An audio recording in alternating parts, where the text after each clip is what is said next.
bound to sin from Adam's curse, conceived in sin and sin I've practiced. Just like Adam, my heart did covet evil fruits, forbidden trees.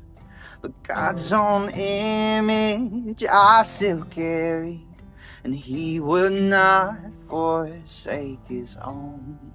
For even from Adam he was working his plan for mercy set in stone.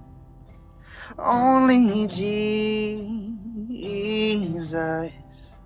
strong enough to take my shame. I will rise and follow Jesus, who gives richly streams of grace.